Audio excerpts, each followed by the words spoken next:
If everyone is destined to die, then why live? Some say living is an instinct, requiring no grand purpose. Others say they live simply because they're not ready to die. It seems like everyone is just drifting through life, mechanically going through the motions until the inevitable end. Until I came across one response that stood out. Death is not the end of love. Forgetting is. At that moment, I thought of an obscure film **, nowhere special, **. Not many people have seen it, but perhaps, in this movie, you might also find the meaning of life. 3 months ago, John was diagnosed with a terminal illness. He had, at most, 1 month left. But his son was only 3. John couldn't bring himself to tell him. Instead, he carried on as usual, teaching him how to brush his teeth, reading him bedtime stories, helping him learn new words. Every night, he waited until his son fell asleep before secretly taking his medication. He knew his time was running out, but he had no idea how to explain to a 3-year-old what death truly meant. After much deliberation, he made a decision. He would find his son a new family. Early the next morning, he took the boy to a luxurious estate. The surroundings were beautiful, the homeowners valued nature, and they were wealthy. John thought, if my son could grow up here, he would have a happy, carefree childhood. But then, the man of the house casually said something that shattered John's hope. Of course, we can afford the best education for our son. John froze. They already had a child. If his son stayed here, he would always be treated differently. His heart sank. He couldn't take that risk. Without a word, he took his son's hand and quietly left. As they walked across a bridge, a train roared past beneath them. John hesitated, then asked, "Would you like to live in a new home?" Without a second thought, his son shook his head. "I love our home." In that moment, guilt flooded John's heart. But for his son's future, he had no choice but to return to the adoption agency and sift through potential families once again. Before he left, the staff kindly suggested that he create a memory card for his son, a keepsake for when he grew up. John refused. He didn't want his son to one day discover that he had been abandoned by his mother at birth, then lost his father at 3, forced to grow up in the shadow of loss. He wanted his son to forget him completely. Back home, John acted as if nothing had changed. He took his son to the park, bought him ice cream, spent as much time with him as possible. But every time he saw another father playing soccer with his child, a sharp pain pierced his heart, because he still didn't know how to tell his son he would be leaving soon. Until one day, his son found a dead beetle under a tree and asked, puzzled,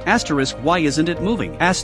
John was silent for a few seconds before finally gathering the courage to speak. "Every living thing grows old and eventually dies," he explained gently. "When that happens, the soul leaves the body, and the body slowly decays." The little boy tilted his head, struggling to understand. Death was still too heavy a concept for him. The next day, John went to clean windows at a wealthy man's house, and something unexpected happened.